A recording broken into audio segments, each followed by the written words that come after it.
Okay, I want to start with a very basic one that's kind of obvious, but I think a lot of people don't really realize, which is you have to do your dailies every single day. And it's not because of the, oh, you get the sacred shard at the end of the month, avoid all that. It's actually for the user's experience. So if you look here, when you level up, see I'm level 37, when you level up, you unlock new things. For instance, to get the forge, you have to be level 30 before you even get the forge, okay? And the forge itself, once you have it unlocked, you have a whole bunch of goodies in the beginning that you can use to make a pair of swift parry gear, which right in the beginning, by the time your starters like just hits 5-star or something, okay? And you can put that gear on them to help you out in the arena. So right off the bat, the first thing is make sure you complete your dailies, if anything, just for the experience to get your user level up so you can, 1, unlock the forge, 2 is you unlock other things, okay? Like for instance, if you want to be able to do the Doom Tower, you have to be level 40. If you want to do faction wars, etc., I forget the actual level. But look, we actually have an ancient shard here to open.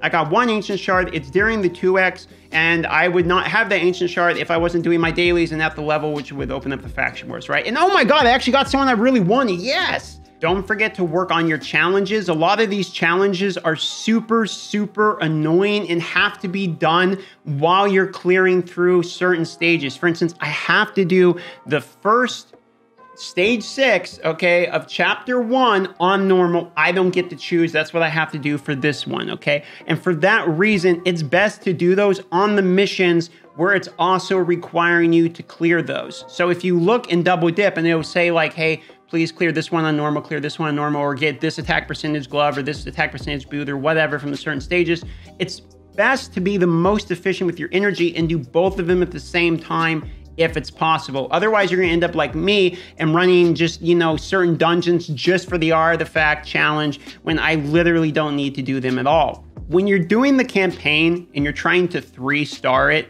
meaning you want to get the Void Shard or Sacred Shard or whatever you gain from the campaign, it is the best to do that with your starter once you've just ranked them up. Meaning, for instance, me going from 50 to 60 or going from 40 to 50 rank, okay? The reason is right after you level, or you should say rank them up, they then have to be leveled again. So you're getting some more efficiency out of leveling them while you're having to do it with just 2 characters and do it without losing anybody. So if possible, line your 2 best characters up that need to be leveled together while you're trying to 3-star the campaign.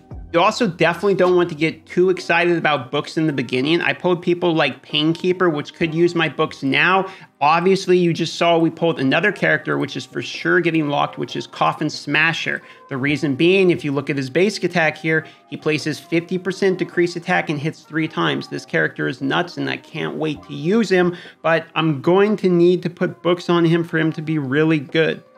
The other thing is, don't use rares as food. This one you guys probably already know, but you want to level either commons or uncommons up. Again, there's missions for each one of these to level either commons or uncommons, so try to level the right ones at the right time just to, again, double dip.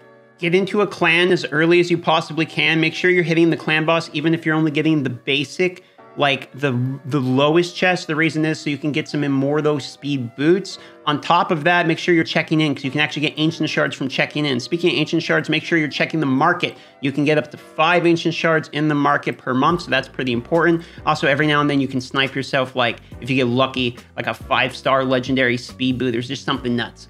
If possible, try to save your mystery shards for when there's a champion chase event and or tournament. For instance, there's one going on now, okay? You see I'm getting tournament points even for getting commons and uncommons.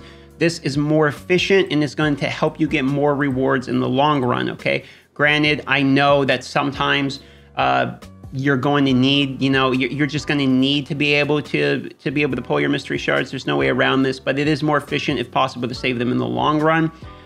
You can get a lot of them when you're farming the campaign from 12-3, either hard or bruto. For instance, that seems to be the best place to farm at the moment. I'm farming 12-3 hard. That's where I can currently do on my free-to-play, and I do get a pretty good amount of mystery shards from it. Don't be afraid to level your commons. Later on in the game, you're going to have to level your commons as free-to-play. You're going to eventually run out of these mystery shards. It's best to start the arena literally day 1. The reason being is you need to be refreshing as often as you can and look for teams you can actually build. It is borderline impossible as free to play to try to get to even silver 1 for the missions unless you get really lucky with your pose, okay? I have not got lucky with my pose, and for that reason, I have to constantly refresh the free refreshes and try to find teams that I can beat. That way I can beat enough teams that when I'm losing on defense, I still can keep my rank, okay? And I do lose on defense the majority of the time because the majority of the people, even in Bronze 3, have a better team than me at this point, okay? So early on, you need to start, and that's not just, people say for the medals and all that, in the beginning, you don't really get that many medals anyway because you're lower rank. Oh man, we didn't kill the guy. So that doesn't matter like as much, but you do need to do it, if anything, for the arena points, because if you can't, you're not going to get the Arbiter Legendary if you can't get to Arena. And I know you're going to get it way later on in the game and all that, but there's still plenty of stuff you're getting locked out of if you don't do your Arena from the beginning. And it's super, super frustrating to try to do. So I'm just telling you, it's way less of a headache if you start right when you start the game.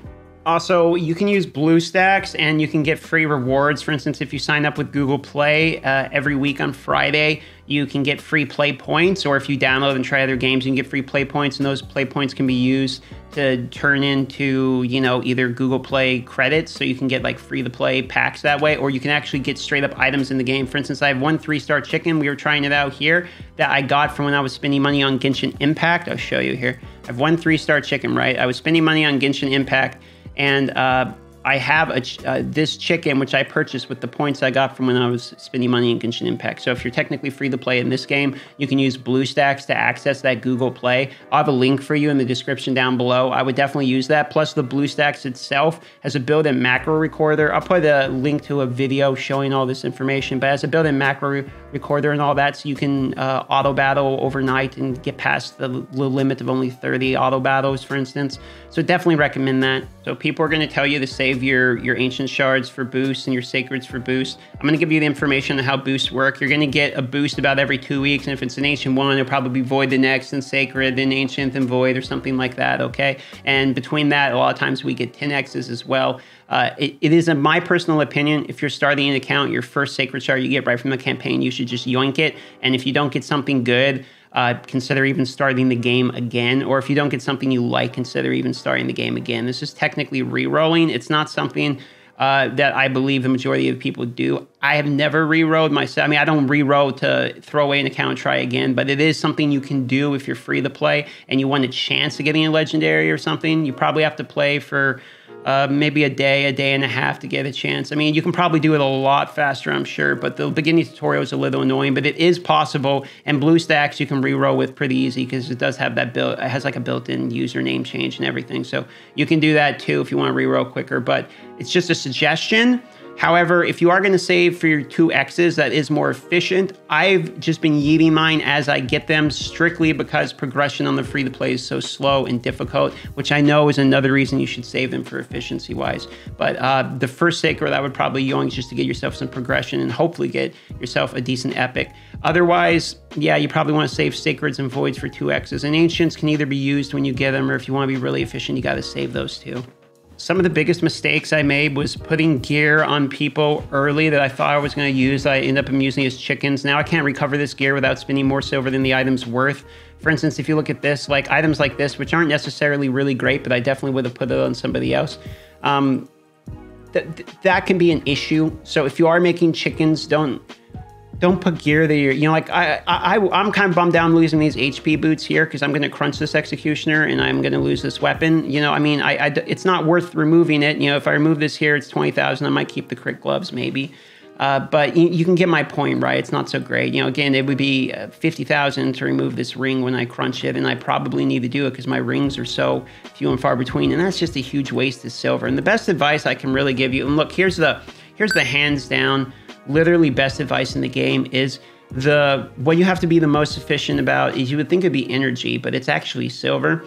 The majority of the time, the progress you're bottlenecked on is silver because you can use energy to try to beat content, but a lot of times you can't beat the content because you're not strong enough, and what you need to do to get stronger is level up like your artifacts or pay for books or put brews on people, right? And all of that is gated by silver. So every time that you remove a piece of gear thinking you're going to use it, but you know you end up not using it, every time that you just basically waste silver, you're really, really, really hurting your progression, because a large part of the free-to-play progression is just getting to a certain amount of silver to get the level 16 artifacts that you really need in the game. Level 16 artifacts are huge chunks of progression. Don't forget to level things like your shields and helmet just for the base HP and base defense, because those are such essential pieces to being able to survive the 3-star the campaign. When I was trying to 3-star the campaign to get my shards, or to be able to farm, I really needed to have a large amount of just flat HP total, and getting a level 16 helmet was actually one of the things that really helped me. Same thing with the shield, just getting more defense too.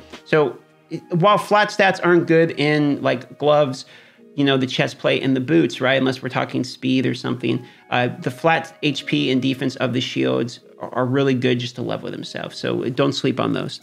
And a lot of these times, these resources you're getting, you're not really going to even notice it. It's going to be a small trickle in that doesn't feel very good. Okay, you're going to look and you're just getting more brews or more silver over time or more gems over time or more energy.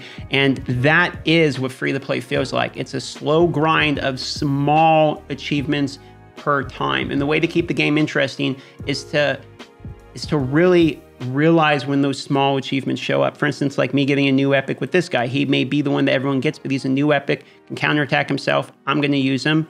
That's an achievement on this account. For instance, getting this coffin smasher in the beginning of this thing, this is a massive achievement. This is my first attack down, and this character is going to be, I'll show you, like I'm not bluffing. I'm going to book him out, trying to get the book. Here we go, champion challenge down here.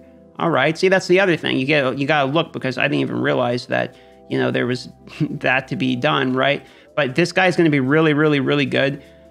So what I'm trying to say is a couple of things, but oh my God, will we get Tomb Fire again? Come on, can we get the basic?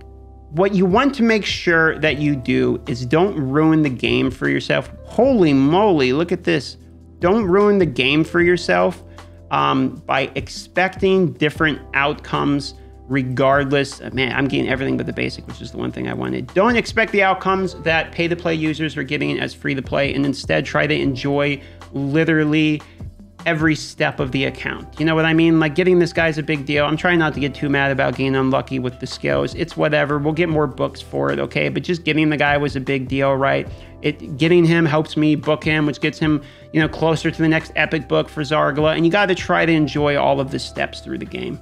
I could go on and on. I mean, talking about different ways to enjoy free-to-plays as well as different tips, but this video is getting long enough. Subscribe if you'd like to see more videos like this, or if you learned something, or leave a like if you're already a subscriber and you learned something. I appreciate your time. Here's a couple options for videos at the end. I love y'all, and I'll see you on the next video.